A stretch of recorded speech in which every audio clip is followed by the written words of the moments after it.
Dobrý den, ahoj, je tady další díl Koučů bez angažmá a malinko se nám asi trošku změnily plány, protože místo toho, abychom se bavili o výsledcích Premier League a o tom, že Arsenal upevnil své vedení v čele tabulky, tak máme jednu daleko větší zprávu, kterou musíme probrat. A týká se hodně Vilka, kterýho tady vítám. Ahoj. Čauko, Johnny.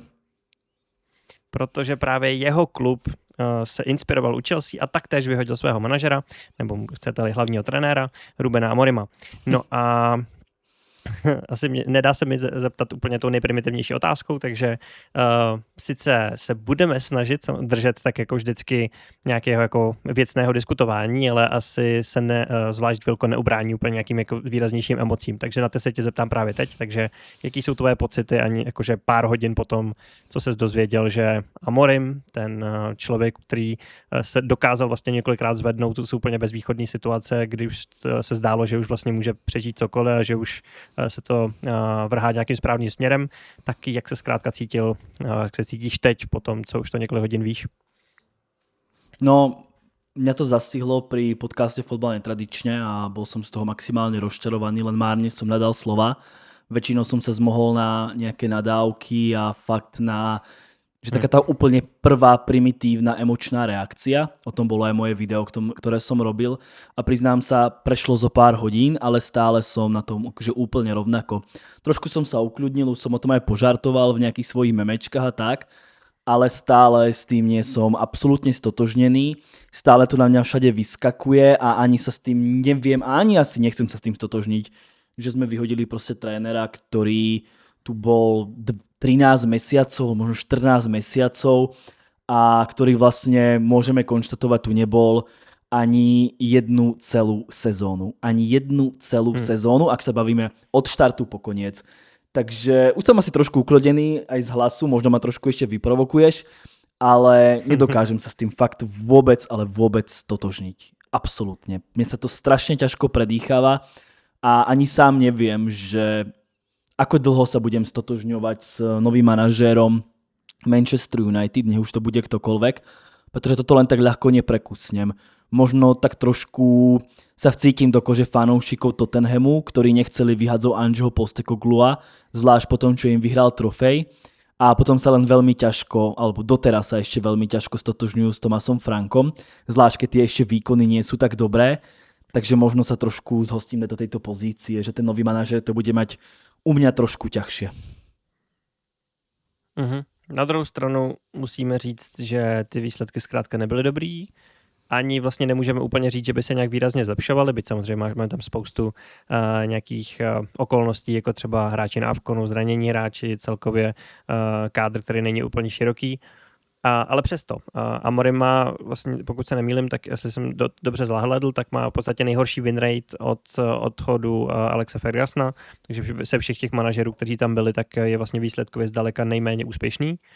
A když to vezmeme i čistě jako z tohohle primitivního pohledu, protože potom budeme jako pitvat se v tom maličko víc na součástky, ale kdyby si řekl, že tohle by byl jako jeden z těch důvodů, proč vlastně odvolat Rubena Amorima, nebyl by to i tak dostatečně jako rozumný krok, když si řekneš, že nikam to nevede, ty výsledky jsou hrozný, ten nádech, co to vždycky má nějakého zlepšování, tak se nějak neprohlubuje. Tak co tahle pohled? Nesúhlasím ani s týmto. Ja viem, že ten win rate sa zdá byť fakt, že príšerný, ale podľa mňa je značne ovplyvnený tou minulou sezónou, aj keď zase tam akože ten win rate trošku zlepšuje tá Európska liga, ale ja sa na to pozerám takto. Minulá sezóna skončila, prišiel niekedy v novembri, dopadlo to tragicky, bolo to fakt zlé a prešli sme si tým úplne najväčším dnom, akým si kedy proste asi žijúci fanúšek Manchester United prežil, alebo taký, ktorý nás nejako proste chápeš, proste možno fakt už nejakí historici si pamätajú to, čo bolo niekedy, že 1970, keď sme tam zostúpili a podobne, vieš, to už fakt je proste, že dávna história, takže minimálne poviem, že v novodobej histórii sme si horšou sezónou neprešli. Amorim samozrejme bol toho súčasťou, ale vraveli sme, nový manažér, nová liga, úplne nový systém, niektorí hráči odišli, niektorí budú musieť odísť. Fakt sa hovorilo opäť o takom tom tradičnom vtipnom, že nová éra a vyzeralo to, že už to fakt myslíme aj asi trošku vážne. To bol môj aspoň z toho pocit. A vlastne začala nová sezóna, dobre, mali sme tam to vypadnutie Grimsby, bolo to ako na hojdačke, nehovorím, že tu máme úplne fantastické čísla win rate, ale stačí sa pozrieť na tabuľku. Aktuálne sme 6. Samozrejme, veľmi rýchlo môžeme byť aj 14., ale tým pádom sa to týka každého jedného mužstva, ktoré je pri nás a ktoré je pod nami. Vieš, takže to je také potom veľmi akože blbé povedať, že no ale 4 body na 14. miesto. No ale 4 body na 14. alebo 5 bodov na 14. miesto má ďalších 10 mužstiev. Vieš, a všetci teraz majú vyhodiť manažéra. Za mňa je základ ten, že sme sa držali na tých priečkach. Nebolo to tak, že sme boli celý čas 4 body od toho 4. miesta, ale my sme, alebo že nebolo tak, že sme boli 14. a boli sme tie 4-5 body non-stop od toho 4. miesta. My sme reálne tam boli. Od 4. po nejaké 7. to je naša priečka posledné kola. Mali sme veľa dobrých zápasov, dokázali sme poraziť veľa mužstiev, o ktorých by sme nepovedali, že ich dokážeme poraziť. Mali sme najťažší úvodný los, aj napriek tomu sme boli relatívne vysoko a držali sme sa tej špice. Bolo tam vidieť nejaké zlepšenie, nejaký progres a áno, boli zápasy, v ktorých sme hrali zle, boli tam zápasy, ktoré sme mali vyhrať. Posledné 5 zápasov máme iba 1 výhru, treba ale povedať, že v značne obmedzenom režime, bez kľúčových hráčov v podobe Beuma, Diala, zranil sa nám Bruno Fernandes, tá lavička bola zložená z juniorov bez nulových skúseností, už aj tá základná zostava bola taká, že sme si povedali, tak akože s týmto kádrom to bude veľmi náročné vyhrať. Čiže trpeli sme, akože fakt sme trpeli, ale každý jeden fanúšik tam musel vidieť progres. A ja som veľakrát čítal, že tam progres nebol, tak ak Manchester United neurobil progres v priebehu roka, tak už potom neviem, ako inak to vidieť. Dokonca niekto mi písal dneska, že už nemáme ambície. Akože nemáme ambície? Veď našim cieľom bolo skončiť v Európe a prvé toto by som ako ja kritizoval, že akože zo pár ľudí mi písalo, že no sme 6 a ty si spokojný a tak ďalej. A za mňa toto je asi prvotné, že áno, sme 6. na štandardy historické Manchester United, je to zlé, ale tie štandardy boli pred 10-15 rokmi. To si treba uvedomiť, že my aktuálne nie sme ten Manchester United, ktorý by mal povedať, že vyhráme titul, alebo že tam by sme mali byť. A niekto povie, áno, že Vilko slabá mentalita, ale podľa mňa je to skôr uvedomenie si toho, kde reálne ako klub patríme. A tie ciele, ktoré sme si pred sezónou dali, asi väčšina z nás fanúšikov, Amorim v tejto sezóne doručoval. Proste boli sme v boji o Ligu majstrov, boli sme na priečkách zaručujúcich Európu, áno, vypadli sme zahambujúco z Carabao Cupu, ale ak sa bavíme o lige, boli sme tam, boli sme na dosah, stále sme a stále ešte súperíme o Ligu majstrov, bol tam nejaký herný progres, bolo tam, alebo stále tam je vysoký počet XG, áno, dostávame hlúpe góly, ale zlepšili sme brutálnym spôsobom ofenzívu, dokázali sme poražať veľké mužstvá.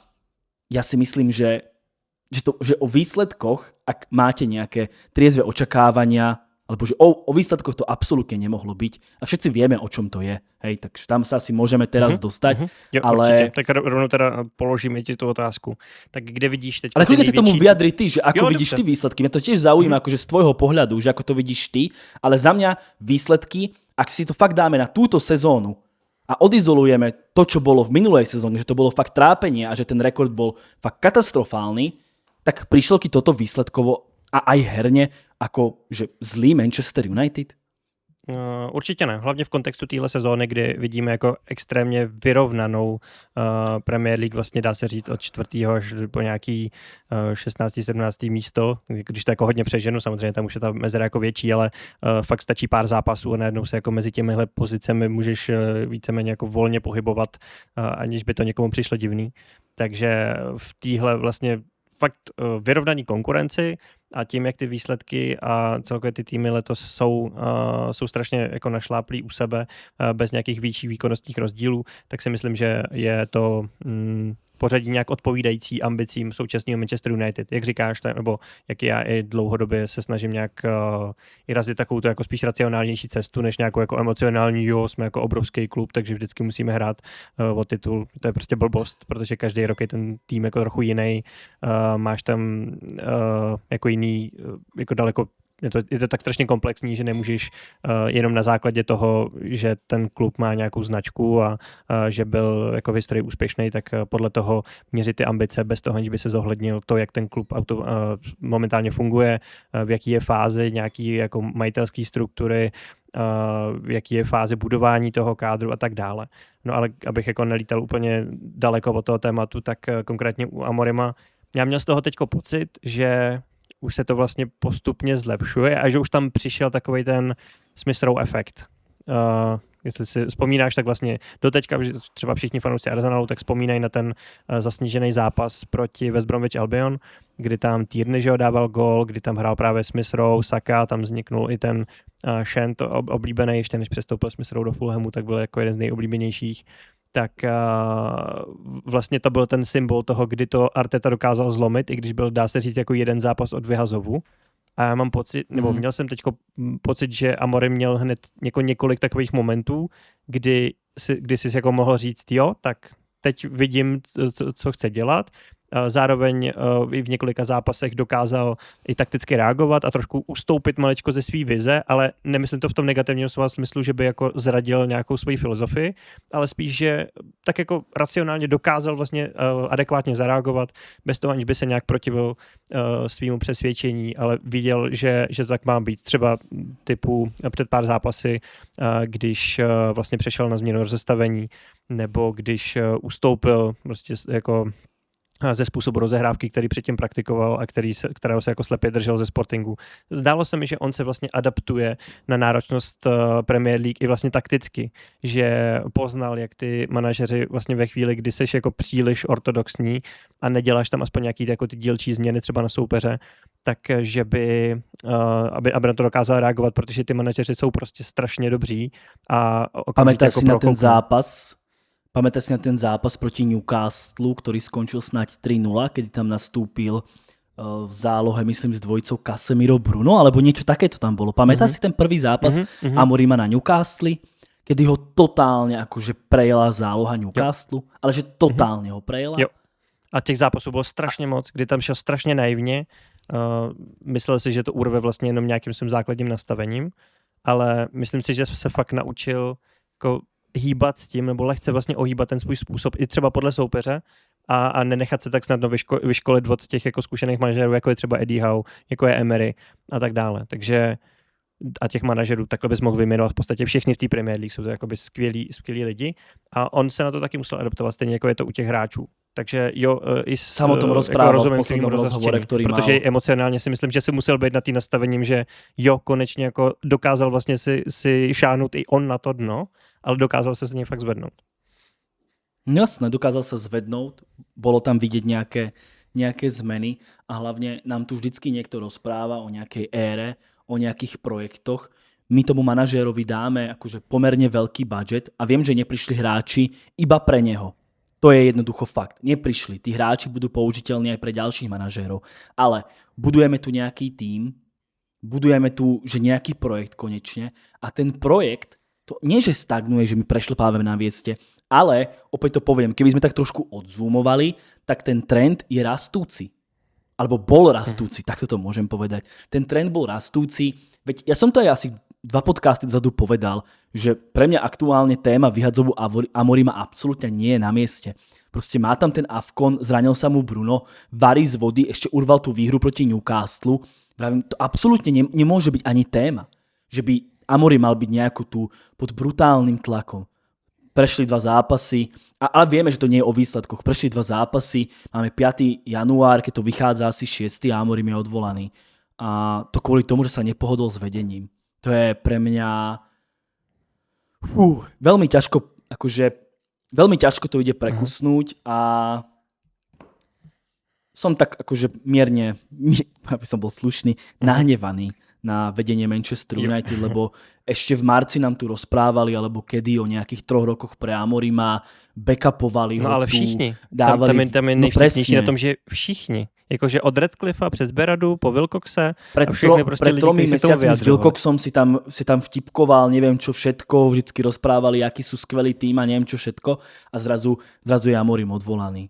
Akože A vidím tú frustráciu aj na fanúšikoch Manchester United. Samozrejme máme takých fanúšikov, ktorí sú akože radi, ale ja som si schválne pozeral anketu na Devil Page, alebo United Way, pre mňa to je stále Devil Page. Dávali na Facebooku, 500 ľudí sa tam v tom momente nejako vyjadrilo. Vyše 85% bolo na strane toho, že prečo ste Amorima vyhodili. Vieš, akože to pre mňa žiadnemu fanúšikovi Manchester United mimo nejakých takých tých Twitter bantrových účtov a potom samozrejme fanúšikov, ktorí Manchester United neprajú, to nikto nepochopil. Pre každého to bol šok. Normálne, ako videli sme všetci tú tlačovku, všetci sme boli takí, že pre pána Jana, čo sa to deje, ale keď to prišlo, z ničoho nič, bum, v priebehu 30 minút bolo vymaľované. To každého proste, jak horúcou vodou proste to... Neviem. No a teď nie som jediný fanúšik, ktorý je sklamaný z toho, čo sa udialo. Fakt, nie som. A teď jenom, že když to dáme do spojitosti i s předešlými událostmi, tak dvě takové podobné otázky. Jestli myslíš, že v tom zahrál roli i to, že se k tomu kroku odhodlal Chelsea, a jestli ti ta situace přijde jako totožná, nebo jestli je úplně odlišná, nebo v čem se vlastně ty situace liší, nebo v čem jsou stejný. Jediný rozdiel, ktorý tam asi je ten, že Maresca sa nejako akože dohodol, respektíve on to lívol, dá sa povedať, ale tak bolo to asi vzájomné. Hej, ale akože on to lívol, tak sa to prezentuje a tu vlastne oni Amorima vyhodili. Hej, to je asi nejaký jeden zásadný rozdiel v tom, ale oba konflikty sú medzi manažérom a vedením a nepohodnutím. Ide len potom o to, ako to bolo vyjednané. Maresca údajne nechal celé odstupné na stole, zatiaľ, čo idú správy o Amorimovi, takže ešte mu vlastne zbytok kontraktu bude normálne bežať, dokým nepodpíše niekde inde. Což asi samozrejme, což možná hovoří jako o ještě horším vztahu třeba mezi Amorimem a vedením. Nebo že ten napríklad, ale to je ten nejaký zásadný rozdiel, že obe odvolania neboli o výsledkoch, boli o nejakých medziľudských vzťahoch a možno o nejakej nezhode o tom, kam ten klub má smerovať, kto má aké slovo. Veď aj ten Amorim na tej tlačovke to povedal, že neprišiel som tu robiť trénera, ale prišiel som byť manažéra.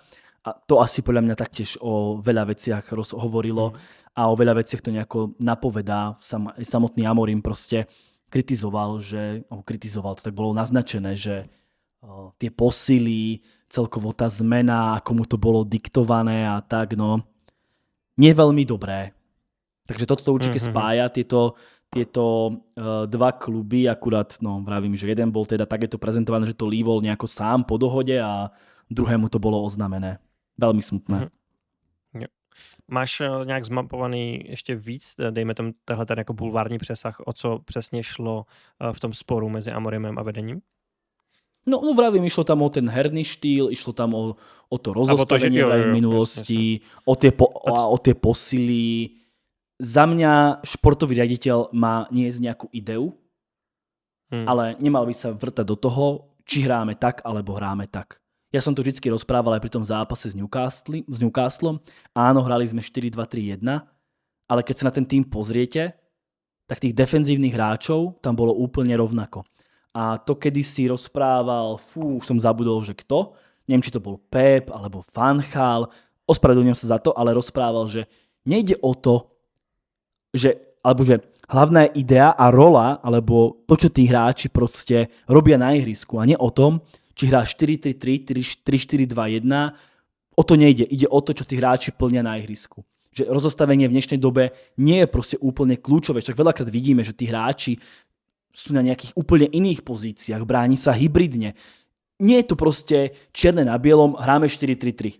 Vieš, akože to tak nefunguje v dnešnej dobe a za mňa všetky tie reči vždycky o tom rozostavení. Ja som si z toho robil sám srandu, že hráme 3-4-2-1 a že hráme iba 3-4-2-1, ale na druhej strane, myslím si, že to byl spíš jako symbol, že jo? Že ten způsob hry byl jako neměný a tak, no že nešlo jako vieš, keby hral Amorim vždycky 4-3-3, nikto by rozostavenie nekritizoval. Nikto by rozostavenie nekritizoval, lebo by to bolo konvenčné 4-3-3 alebo 4-2-3-1. Hrali sme proti Newcastle 4-2-3-1 a v čom to bolo lepšie? Nám tam behal Dorgu s Dalotom na pravej strane, tak by behali na iných stranách, čisto teoreticky by Dalot mohol hrať stopéra. Vieš, bolo to úplne totožné. To sú len také tie klasické, akože, neviem, spoza krčmového stola. Musíme hrať 4-2-3-1, 4-3-3. Ja už som dokonca videl, a to ma akože najviac sklamalo, to sú všetci tí panditi, ktorí sa vyjadrujú o Manchester United a sú paradoxne ešte bývalými hráčmi Manchester United.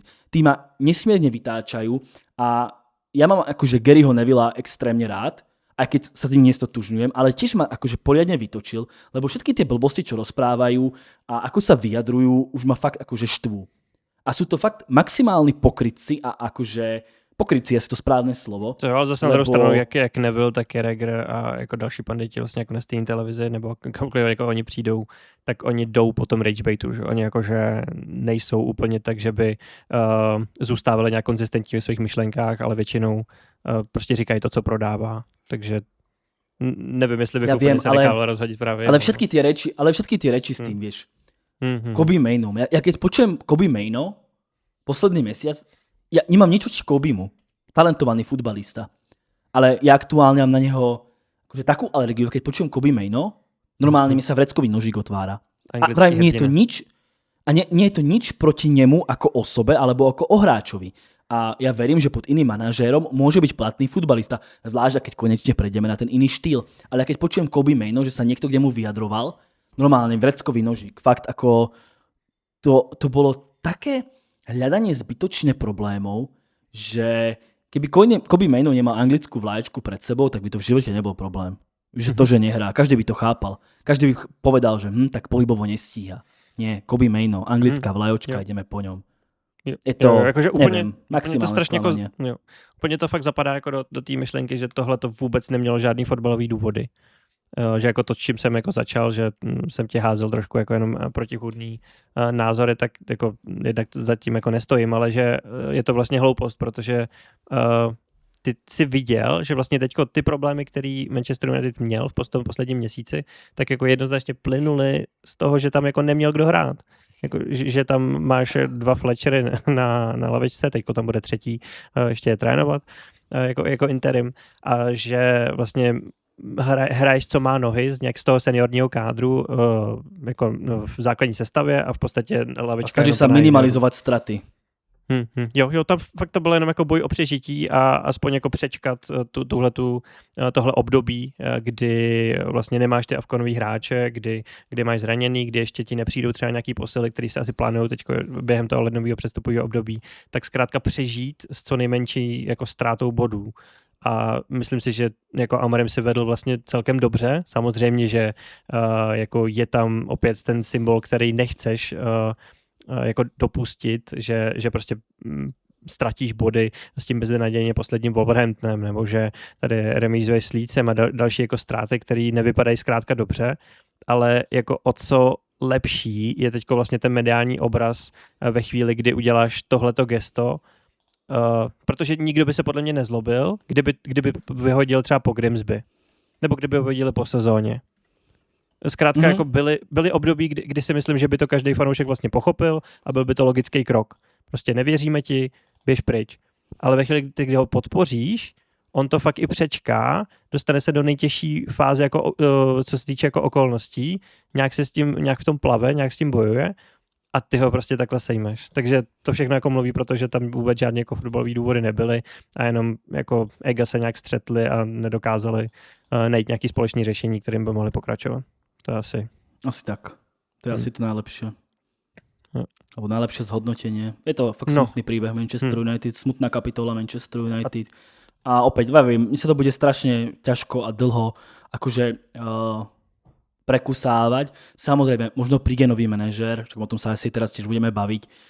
Príde možno nový manažér. Ja nevravím, že mu nebudem fandiť. A možno sa to ukáže, že takto si sadneme o rok a si povieme, wow, ten manažér XY ho pomenujem zatiaľ, že wow, že kam nás posunul. Samozrejme, vždy si povieme, že kto vie, aké by to bolo za Morimom, ale fakt možno to bude úspešné a človek si povie, tak akože vyšlo im to. To sa kľudne môže stať. Ale stále sa vrátim k tomuto dňu, že 5. január a spomínam si na tú negatívnu emóciu a nikdy s tým vyhadzovom nebudem súhlasiť. Ale vravím, futbal je nepredvídateľný šport. Možno fakt nájdeme konečne toho 10. či 8. či 9. už ja neviem, koľký je to manažer natrvalo, ktorý k nám príde a nás zachráni. Vieš, akože raz sa snáď trafíme a možno to fakt pod tým novým manažerom bude lepšie, ale tá negatívna emócia a nedôvera to vedenie proste tam bude stále, vždycky.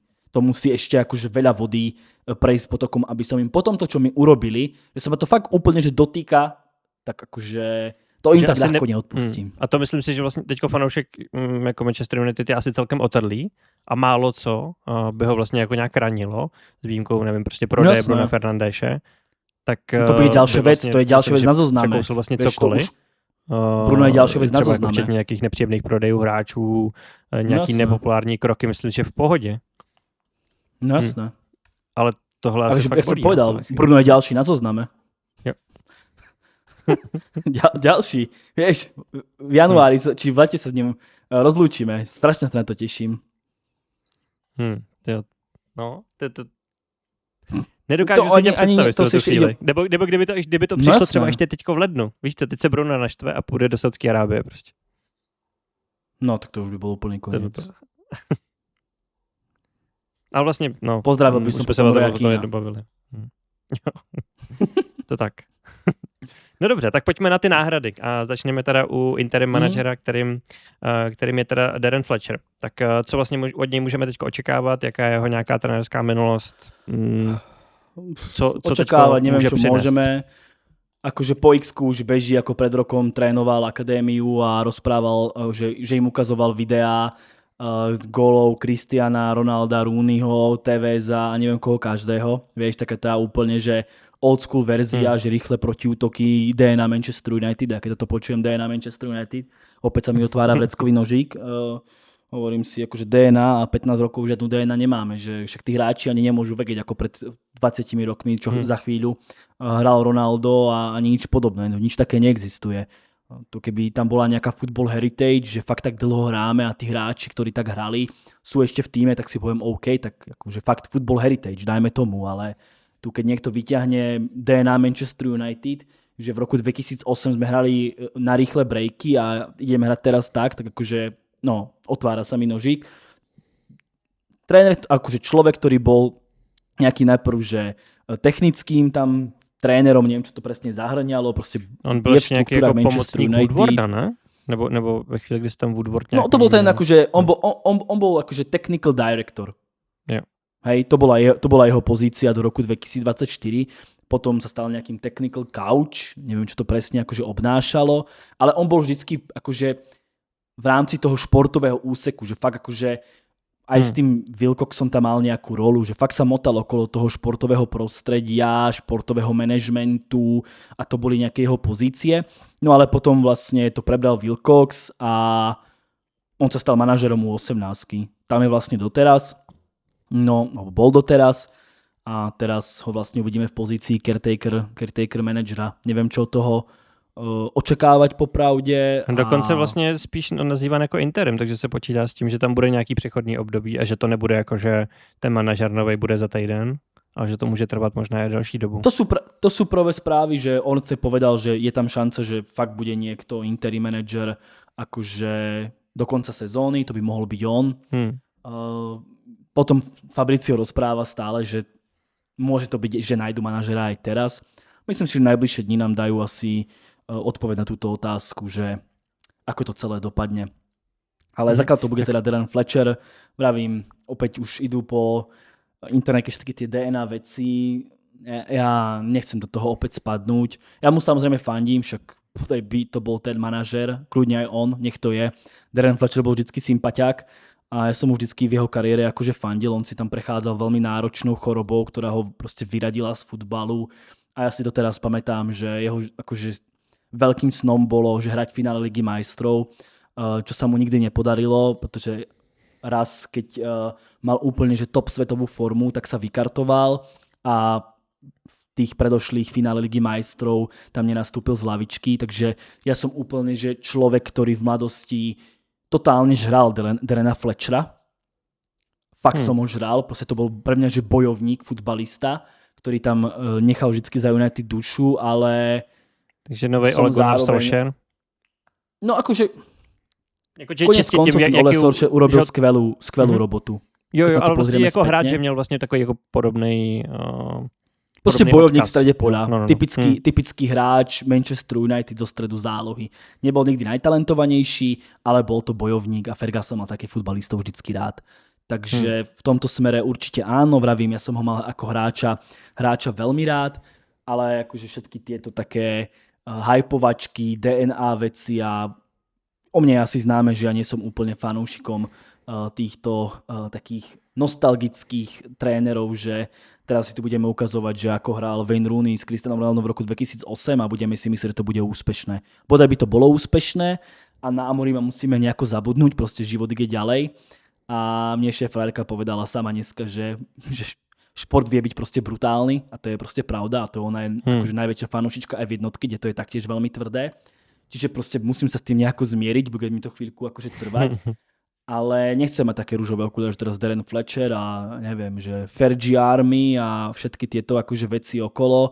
Ako keby to fungovalo, tak už to vyjde so Solskjaerom a vyšlo by to všetkým tým ľuďom z toho týmu Manchester United z tých dávnejších rokov potom na nejakých manažerských pozíciách. Zatiaľ môžeme povedať, že im to veľmi nevychádza. Ako najúspešnejší bol kto? Carrick v Middlesbrough? Asi. Takže myslíš vyloženě z hráčů Manchester United?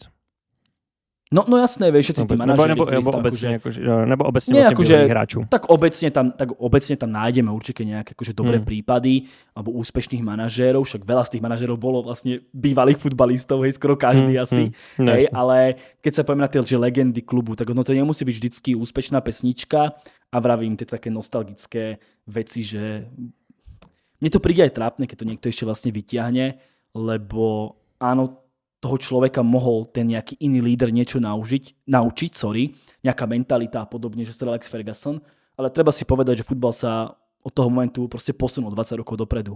Vieš, takže je to určite nejaká skúsenosť, je to nejaký vzor, čo sa týka leadershipu, managementu, určite áno, ale vravím, akože DVDčka z roku 2008 na mňa neplatia. No tak to by byly vlastně ty náhrady, které se týkají té nejbližší budoucnosti, ale koho by si ty představoval jako dlouhodobou náhradu a nástupce právě Rubena Amorima a kdo by vlastně v téhle fázi, kdy jsme se asi shodli na tom, že je postavený nějaký základ pro nějaký zase projekt, byť jako dokážu si představit, že spousta lidí tohoto slovo nesnáší, ale zkrátka něco začalo. Myslím si, že to má aspoň nějaký lehký základy a bylo připravené, že se na to budou nabalovat další a další hráči a dosazovat se vlastně do toho daného stylu. Tak jestli třeba i z toho hlediska má nějakého favorita, který by to mohl převzít. Ja sa priznám, nad nejakým zásadným favoritom som zatiaľ akože nerozmýšľal. Dneska hlavne oplakávam Amorima, keď to mám takto povedať. Samozrejme nejaké mená už proste internet vyplul. Asi zatiaľ ešte nič, čo by malo nejakú relevantnú hodnotu, ale tak asi sa budeme aj tak koniec koncov v nejakých ďalších dieloch baviť hlavne o tom, že neviem, Iraola, Glasner, to budú asi mená, ktoré budú najčastejšie spájané. Vždycky Marco Silva, možno už aj Thomas Frank opäť sa tam zamotá, to iba tak vtipkujem. Asi takým najneočakávanejším menom, ktoré by teoreticky mohlo byť v hre, aj keď na jednej strane sa to trošku rozporuje, na druhej strane sa to nemusí rozporovať. A to je vlastne čerstvý odpadlík z Chelsea Enzo Maresca. Vieme, že tam idú správy o tom, že by Pep Guardiola mohol fakt skončiť, aj keď on to akože popiera a dementuje. Treba si na to počkať. A ono to... Ja som to povedal hneď, že vyhodili Amorima a povedal som Maresca.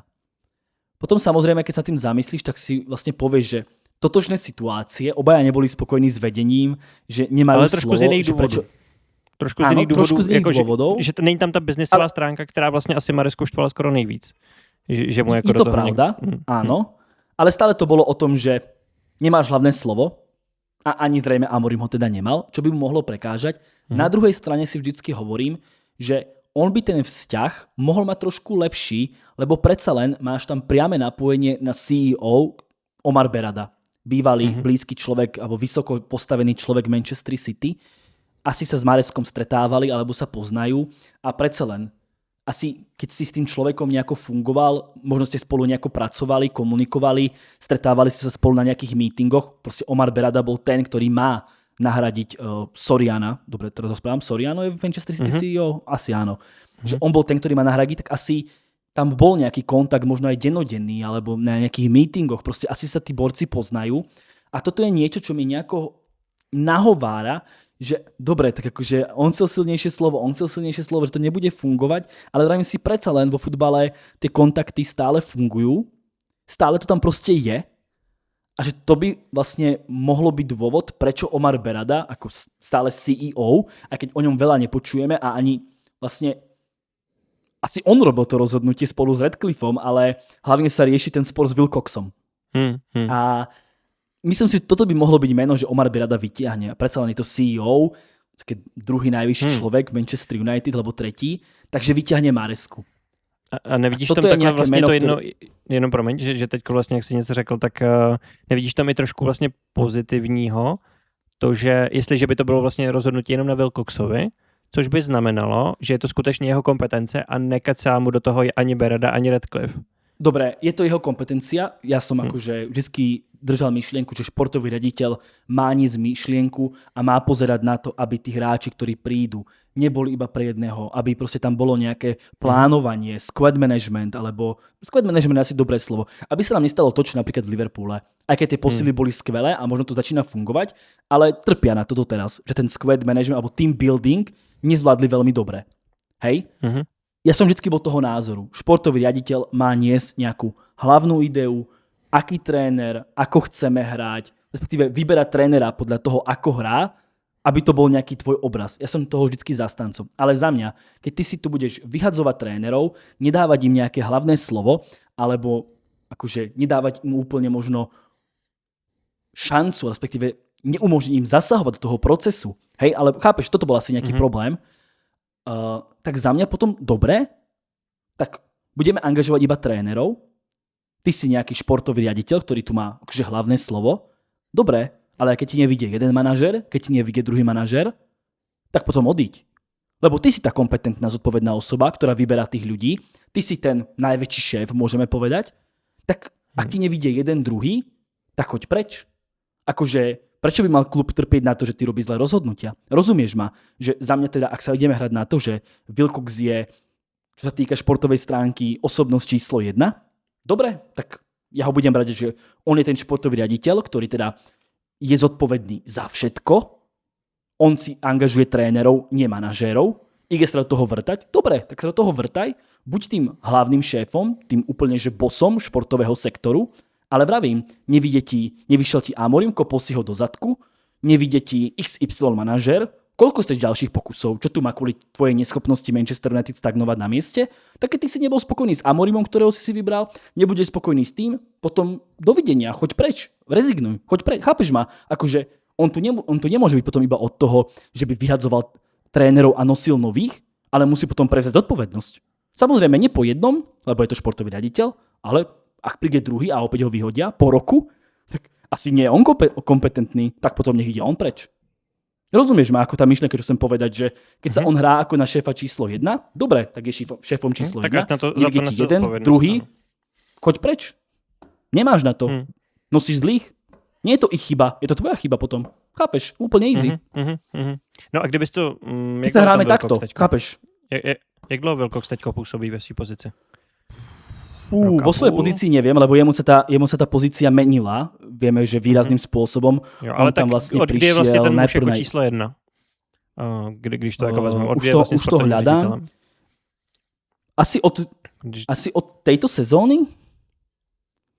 Lebo on tam bol akože takže až tohle přestupový období vlastně bylo jako pod jeho režii.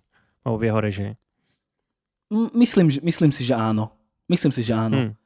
Amorim mal tak či tak iba 2 prestupové obdobia. Rozumieš? Iba 2 stihol. No, takže je to v podstate úplne jedno. Čiže ten prvý prestup, spíš jsem jako mířil tam, jestli tam bol když vlastně už se zapojený. Když se už jako pouštíme do toho Wilcoxe, tak jestli můžeme už nějak jako objektivně zhodnotit třeba nejenom výběr trenérů, ale třeba i výběr hráčů. Tak jestli vlastně z těch posil, které tak on prišiel do Manchester United v roku 2024 na pozíciu technical director. Jasně, no. Takže tam otázka jako zase, co bylo jako v jeho kompetenci, do čeho mohl mluvit, do čeho ne. Takže teď se to asi jako těžko hodnotí, ale minimálně jako tehle ten půl rok, tak byť jako ty posily se nechytly a můžeme jako 100krát kritizovat Češka a jako další hráče, kteří se neúplně chytli, tak mám zase na druhou stranu pocit, že teďko po tom půl roce je to vnímáno jako spíš jako pozitivní příchody. Samozřejmě je to hodně ovlivněný jako Superem Baumem, tím, že jako Kuňa občas má nějaký svoje záblesky, ale mají pořád jako ty hráči nějaký svůj adaptační půlrok, ale zase, když si jako zmínil a trošku si nasazoval i do toho Wilcoxe, možná i právě jako v emocích, že vyhodil vlastně jako tvýho oblíbeného manažera, tak mi zase přijde, že jestliže to vlastně mělo tendenci fungovat, tak bych na druhou stranu mohl dát kredit právě tomu Wilcoxovi, že toho manažera nějak zvolil, že ho v nějaký chvíli podržel a že mu vlastně postupně ty hráče přiváděl, byť samozřejmě i s nějakýma svázanýma rukama, protože viděli jsme, že jaký třeba účetní triky musel Manchester United udělat, aby vlastně mohl alespoň tímhletím způsobem investovat. A už ne vůbec tím způsobem, jako to mohla udělat třeba Chelsea při tom začátku, třeba jako nákupu s Enzem Fernandesem a tak dále, kdy tam prostě za jeden rok padla miliarda. Tak tady vlastně mám naopak cítím nějakou naději, že jestliže Wilcox je teďko tou změnou, a jako jedním z důvodů, proč to najednou začalo působit trošku nadějně, tak že by to mohlo působit dál i s novým manažerem. No samozrejme, veď vravím, že dobre, keď je on číslo 1, dobre, je číslo 1, nech je, ale vravím, keď mu nevidie druhý manažer, tretí, alebo dokedy, keď on má byť tým hlavným, tak musí za to nezodpovednosť, koho tam nosí. Aj čo sa týka hráčov, aj čo sa týka potom manažérov. Akože tu veľmi nie je o čom. Takže ako ja sa na to teším. A ja vravím, ja tu teraz nebudem prijať, že by sa nám nedarilo. Nebudem teraz hovoriť, že niekto by manažér prehráva alebo niečo. Len vravím, keď to máme nastavené takto, tak potom, keď ti nevidie ďalšia voľba, postav sa si stoličky a odíď. Choď preč. Zbal sa a odíď, nemáš na to. Dovidenia.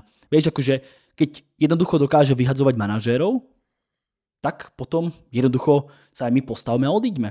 Či už to bol Wilcox, či už to bolo, asi sa dozvieme nejaké podrobnosti, že či to bolo aj Beradové slovo, Radcliffe ako do toho zasiahol. Ale hlavne sa hovorí o konflikte Wilcox a práve Ruben Amorim. To bolo asi nejaký prvotná príčina. Samozrejme, asi sa rozhodli nejako spoločne. Nie tak, že Wilcox príde, športový riaditeľ dá pečiatku a dovidenia. Asi tam musel aj Radcliffe do toho, aj Berada musel k tomu niečo povedať. Vieš, asi to je taká trošku hierarchia v tomto. Len hovorí sa hlavne o konflikte s ním, tak preto hovorím hlavne o jeho mene. Samozrejme to akože hlavné decision urobil asi Radcliffe s Beradom. Ako menšinový, akože menšinový majiteľ, ktorý ale zodpovedá za športovú stránku a Omar Berada ako CEO. Jo, myslím si, že jako v tuhle chvíli je to téma maličko teďko vyčerpaný a musíme asi vidět jako další informace, než bychom to mohli pitvat ještě dál a myslím si, že to bude o to zajímavější. Tvoj tip na manažéra? Aspoň povedzme to, že by sme to nejako uzavreli. Tvoj tip na manažéra. Tip anebo kdo by se mi tam hodil? Kľudne oboje, pre mňa je to také vždycky zaujímavé z jednej aj z druhej strany. Myslím si, že půjdou po Iraolovi a že by to byl vlastně jako ten vhodný nástupce. Vlastně relativně i podobný styl. Řekl bych, že je to zároveň i manažer, který má takový svůj ksicht, kterým dokáže být úspěšný úplně jinak než současní jako úspěšní manažeři Premier League. Že bude hrát úplně jinak než Guardiola s Artetou, úplně jinak než prostě Slot a vlastně i jinak než Howe. Je to jako něco mezi tím. Byť samozřejmě můžeme si to zase jednou zopakovat přesně všechny ty prvky, které v Iraolově stylu jsou. Takže to bych čekal, že by byla ta primární volba a myslím si, že teď je ten pravý okamžik. Že kdyby to bylo na začátku sezóny, tak se ti vysměje, protože si řekne, haha, já tady prostě budu Bournemouth, který bude úspěšný, ale v momentě, kdy se tomu nedaří a vlastně a nevyhrál 10 zápasov v radě.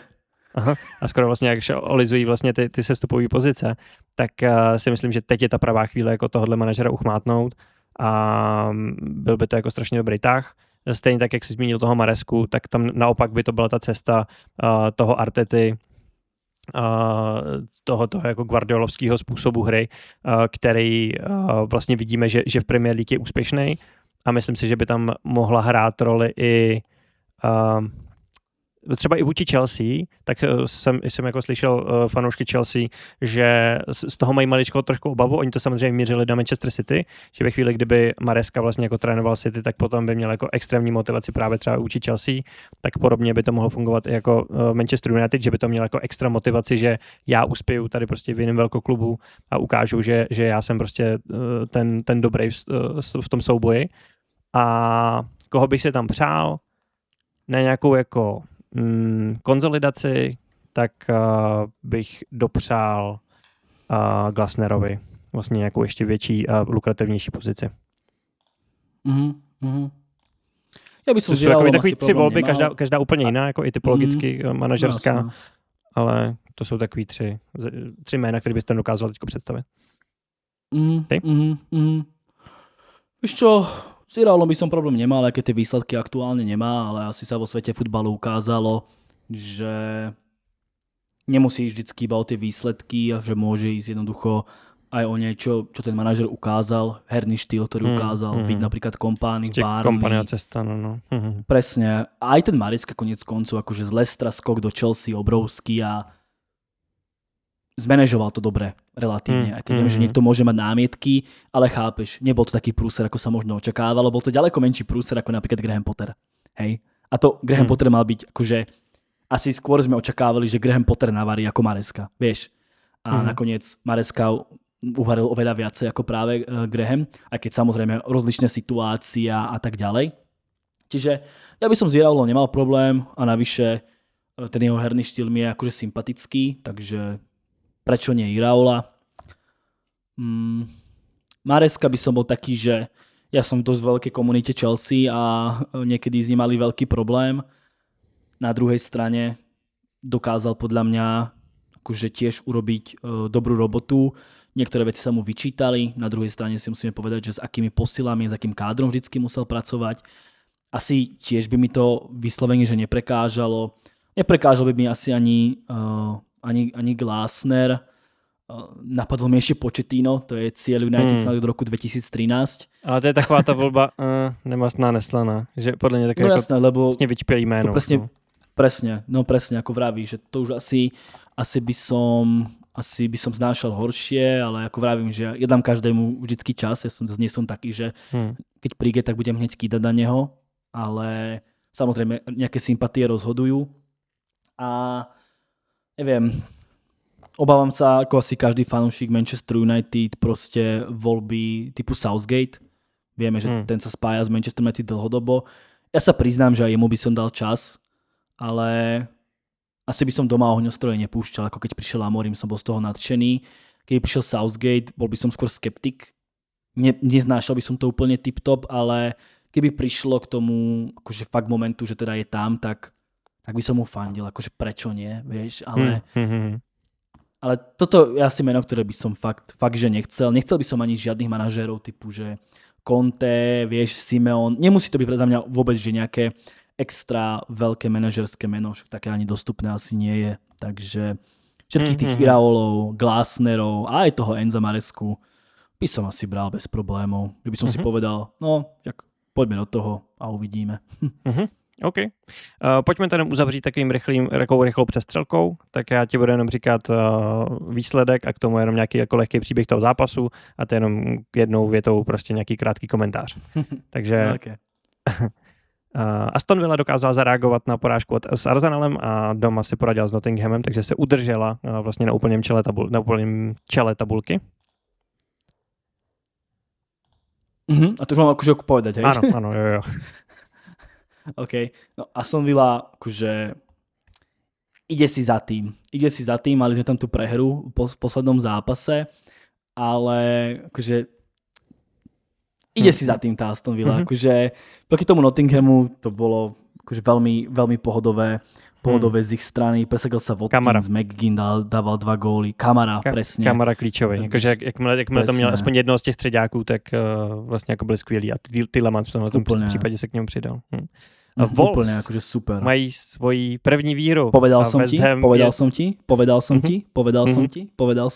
To bol zápas ako napísaný, že to Wolves vyhrá. Jo. Ale jako ten West Ham to je velký průšvih.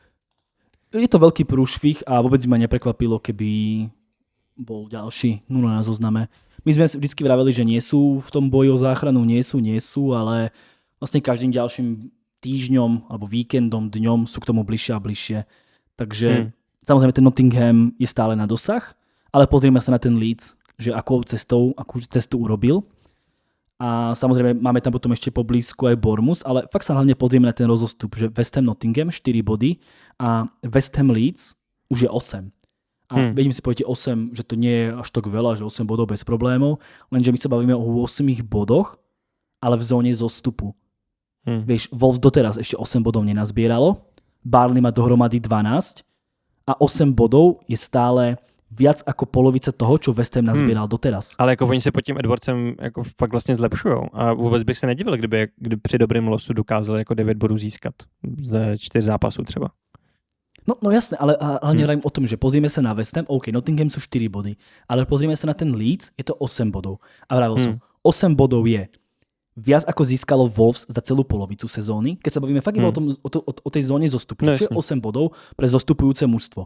Pozrieme sa na Burnley, to sú 2/3 všetkých bodov, ktoré získali a 8 bodov je stále viac ako polovica toho, čo získal West Ham za 20 kôl.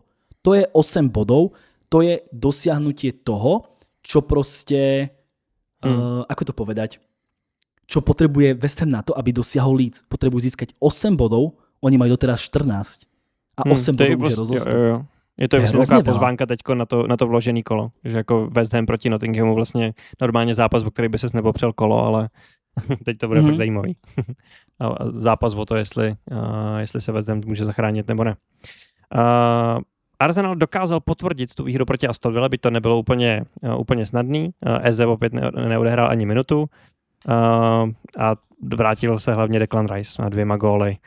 Dokázal ten zápas rozhodnout. Pochválil by som Odegaarda. Opäť.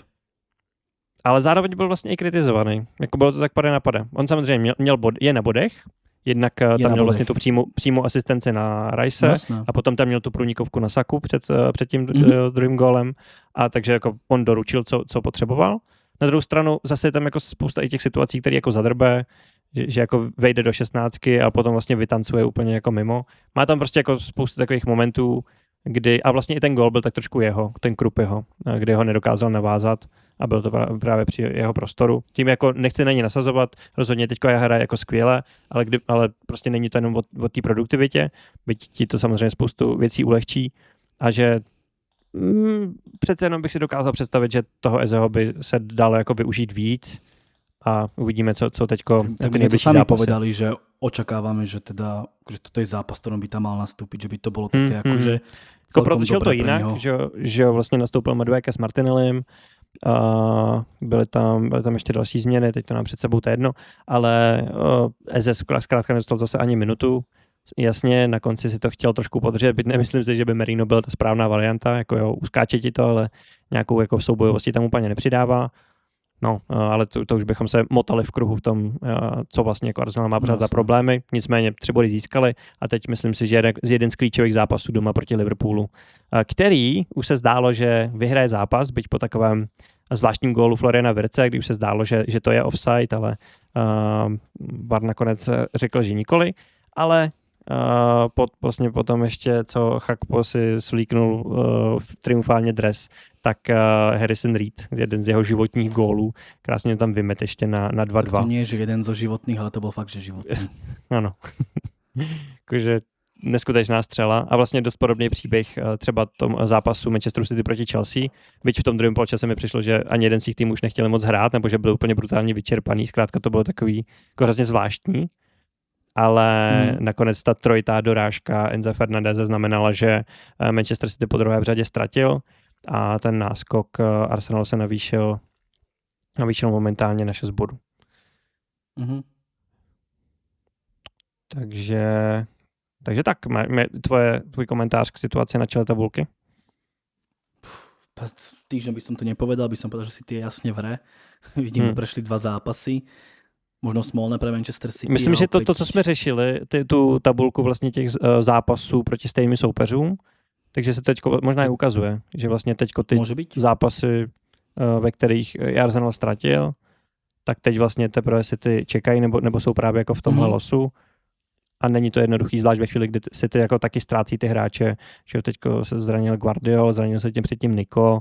No dobré, ale viděl si, čo varí ve geně Manchester City?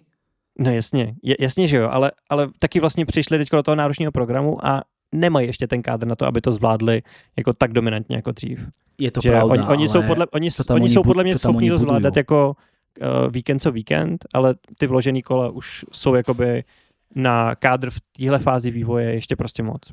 A že to neutáhnu. Je to možné, je to akože možné, ale keď sa na to pozrieme fakt opäť z takého bigger picture, tak dobré, aj keby im ten Semenyo a Gehi ten titul nevyhrali v tejto sezóne, tak jednak to vedenie, aké robí kroky, aby to dosiahli ešte aj teraz ideálne, to je jedna vec. A keď nie, tak si to pripravujú do budúcna. Hráčov, ako si to pripravujú na tú ďalšiu sezónu. Že to je niečo neuveriteľné. Môžete Manchester City nenávidieť, môžete ich akože môžete ich nemať rád alebo niečo, ale to, čo oni dokážu, tak to je fakt šialené. Oni keď fakt privedú toho Gehiho, tak to je... A ešte to fakt zvládá jako za dobrý peníze.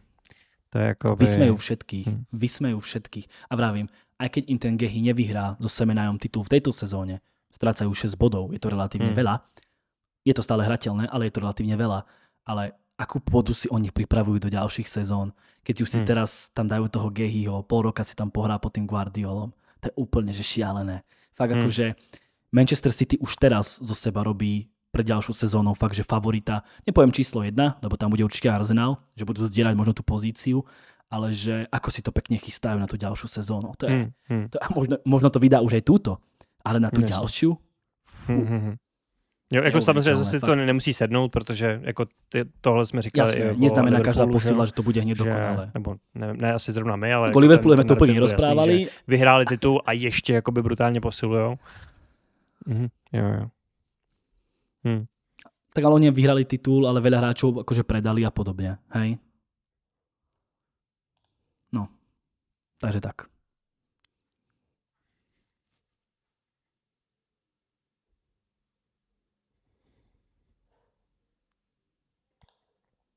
Jo, jsme se trošku skočili. Jo, teď jsem nic neříkal, protože jsem tě vůbec nepočul. Chytli. Dobrý. Tak pojďme to ještě ukončit posledním zápasem, který jsem chtěl zmínit. Samozřejmě jako byly tam další, ať už je to další ztráta Thomase Franka, nebo to, že Newcastle se dotáhl bodově zase do toho mixu, tak jsem chtěl zmínit hlavně Brentford, protože Igor Thiago vstřelil hat-trick proti Evertonu, kterému nestačily ani 2 asistence Jacka Grealishe, ale hlavně Brentford se teďko dostal do toho mixu taky. A teďko máme Brentford na 7. místě, a to dokonce Igor Thiago už prohání skoro Erlinga Holanda. Má v úvozovkách jen o 5 gólů méně. Co říkáš to ten Brentford, který většina, samozřejmě jako už jsme to párkrát jako zmínili, ale máš nějaký update v tom, jak teďko vidíš Brentford a jestli dokáže vlastně Keith Andrews možná jako dosáhnout lepších výsledků než Thomas Frank?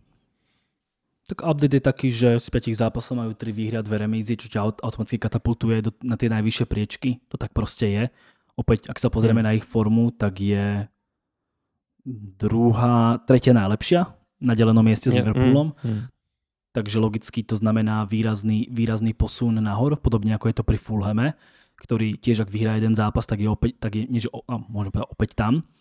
Takže Brentford vo všeobecnosti skvelá forma a už sme to veľakrát povedali, že Keith Andrews nás brutálnym spôsobom prekvapuje, sme z toho šokovaní, nikto to nečakal, asi právom nečakal, radi sa ospravedlníme každému fanúškovi Brentfordu, ani oni to možno nečakali a je to skvelá práca, že toto je za mňa ten príbeh, ten najväčší príbeh, lebo to, že Crystal Palace boli 5., 4., tak máš tam Sunderland na stejnej pozícii v podstate. Dobre, to je pravda. Tak môžeme to ešte povedať, že ten Sunderland je asi trošku krajší príbeh, ale Brentford bol možno v niektorých predikciách alebo niekoho predikciách vlastne radený na rovnaké, možno ešte nižšie priečky ako Sunderland, vieš. A to tam išli s úplne novým manažérom, ktorý doteraz trénoval štandardky.